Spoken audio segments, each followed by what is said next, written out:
so he brought that. But it looks like we're going to get underway here with Pacer and Zach. We might have had a repairing, but these two are still playing for us under the lights. So Zach, early on, ice, install, hedge fund. Not a bad turn for About as NEH. standard as it gets. Pacer sees the pad. He's going to leave it. And now he's just going to start getting a rig ready. Drops a liberated. Probably just going to take 8 off of it. Yes. Card that does not get enough love. Yeah, it's a good one, but it's expensive, and it slows you down a little bit. But I don't think Pacer's too worried about that. I mean, he should be against NEH. I mean, it's a fast sort of deck, but goodness knows what's in his hand. He may need that huge burst of economy in the beginning. Zach, however, sitting on a handful of ice over here. Yeah, I guess I missed something from Pacer. I'm not sure what he did other than install that He had and to run. take her credit. He had to run. He had to install it. I'm guessing he drew a card. Yeah, seems likely. But yeah, Zach's going to be happy to just install stuff. Dropping some ice. Gets his free NEH draw off of an ice install. Nice. Now let's see what Pacer needed all this ice for. Pacer just going to take money and install an Earthrise, so he's just getting set up. So I mean, at this point, he's going to have some card draws. He's going to have some credits pretty quickly, in a relatively unconventional way, but he's going to have them. And Zach, realizing he's probably not going to need his blacklist in this matchup, so he just drops it for a card draw. Looks like he's got a Breaking News in hand, an Architect maybe, and some other ice. I think that might have been an Architect he just installed in that remote. So he's going to install the Breaking News. Okay, he does have a wraparound in there. He has an Eli in there. And I can't see what the last one is. Something with a lot of text. So Pacer gets the Earthrise draw. He's debating whether or not to install a program, maybe a data sucker, a Black Cat. There it is. He's just going to run blind into an Architect. Not ideal, but there are worse things. There are worse things, especially this early. I mean, Zach doesn't really have a safe server probably to install whatever agenda he draws into. Would you install that Astra though, blind? I mean, I would, but I think I have a pretty solid reputation for erratic plays. That might not even be an Astra. I think that might be a sweeps. I wanted it to be an Astro. Something in your heart wanted him to install it. Right. So yeah, Zach sees a bunch of ice, 2 pieces, and it looks like a Cyberdex. I think he's a Daily Business Show back there in the back. Yep, I think that was the first card, which I think at this point you might consider installing. Although, sitting on 5 credits, you want money. I mean, I would probably install Daily Business Show because Pacer is going to run and check whatever he installs. It's true. Pacer's going to pay $4 to trash it, 4 credits to trash it. And now you have a money lead. Right. That seems reasonable. I think one of his other options is installing a pop-up, in front of HQ. I would have expected him maybe to put it in front of a R&D, but more worried about Kim getting in and trashing programs from his hand.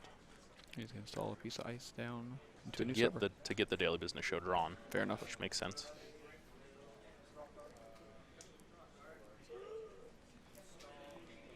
Now, talking about something, couldn't quite hear. Apparently Pacer agreed with it. And is he going to do it? There you go. There's your Black Cat. He's preaching the good word. I think Pacer built this deck specifically to try to alter the meta a little more since his RP has had some effect on the way it's been played. I think he wanted to just screw with Anarch play style. Yeah, I think he said he was enjoying playing this quite a bit. He was saying he's not really an NEH player, but he was saying he's actually enjoying playing NEH. Turns out it's pretty easy to just win. Right. Which is something only Pacer would say. While the rest of us slog through the middle of the pack. But, well, Pacer has big arms, so he needs the space, so he can't have people on both sides of him. He likes to sit at the end of the table, so he has room to move around. Zach, makes sense. Being a gentleman, trying to keep stuff all in frame for us.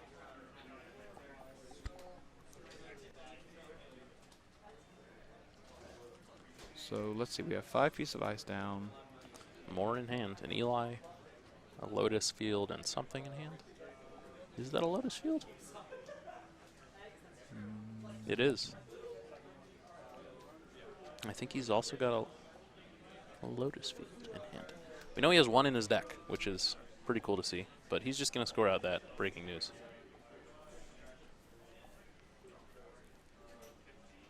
He's using his Earthrise again.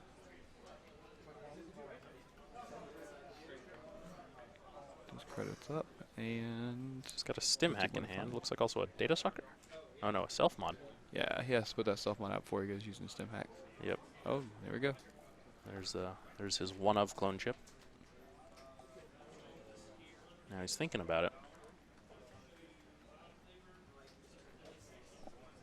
Pace one of those players says, board organization be damned. I'm just going to put all my stuff in one straight line across the middle of the board. It's infuriating. Resources, hardware, programs. Come on, people. Get it together. 3 rows. He's going to Stim Hack. Looks like Archives. Just wants to get that self-mod install. If he's going to install something either way, you'd think he'd at least get a good run out of it. I don't know what he's installing here, but... Just goes and gets Mimic. Yeah, interesting. Maybe he is running R&D, and I'm just nuts. That is not only possible, it is likely. It's a little warm in this room. We're all, foggy-headed. It happens. And then he's going to clone chip back the self-mod instantly. I mean, he's got former credits on his Stim Hack. Well, and he's afraid of the blacklist, which we actually know is on the table, so I think that's reasonable.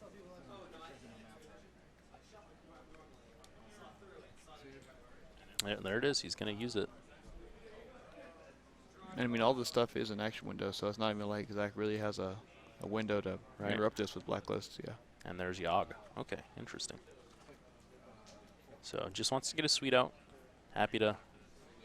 And for as slow as he started, ta-da! He now has a suite just out of nowhere. Yeah, and it is in fact Tyron on R&D. So he will, in fact, break Architect. And hits Astro. Nope.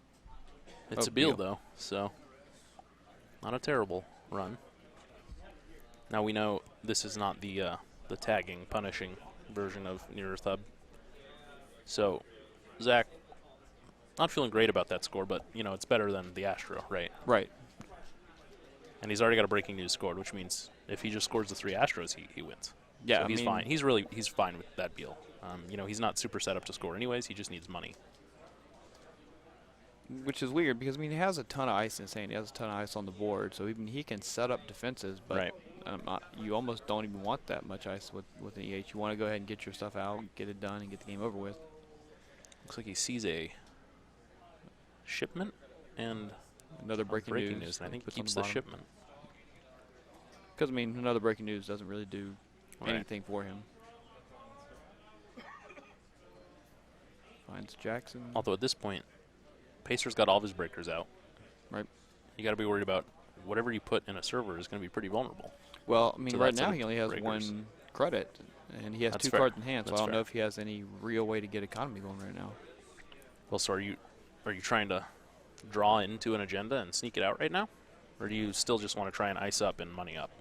I think you need to find a Caprice and put it on. Wait, no, sorry.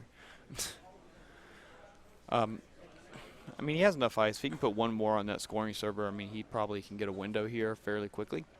Right. But I think the keeping R&D kind of a little more protected is going to be a much higher priority.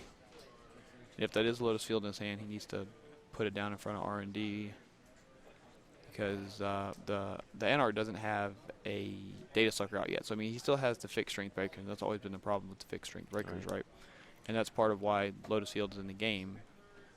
Yep. And Pacer, we see, just takes 4 money for his turn. So to your point, didn't have any money, didn't really have the cards for it in hand. Zach going to draw into an Astro. So at this point, maybe thinking about how he can get it out there, how he can score it. He only has 5 credits too. Maybe an install and then take 2 credits. Right. But again, with shipment from San, you only need 1 credit to score.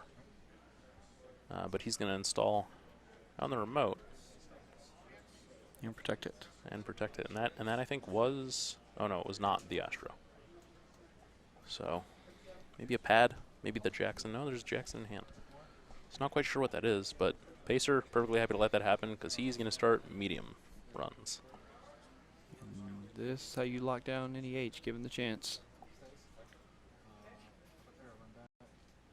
And he's perfectly happy to spend Ghost Runner because he knows huge medium digs can win him the game. But now again, he's back on no money, so. I mean, I might have let one of those Architect subroutines fire off earlier and tried to let him install something from his hand, and then he could have gotten one more run out of that last credit. I mean, obviously he can't do that later in the turn because he's going to give him a chance to score out, but I don't know, maybe a little earlier. And so Zach letting him know he kept the, I think the top guard, he kept the crick. Is what is relevant there.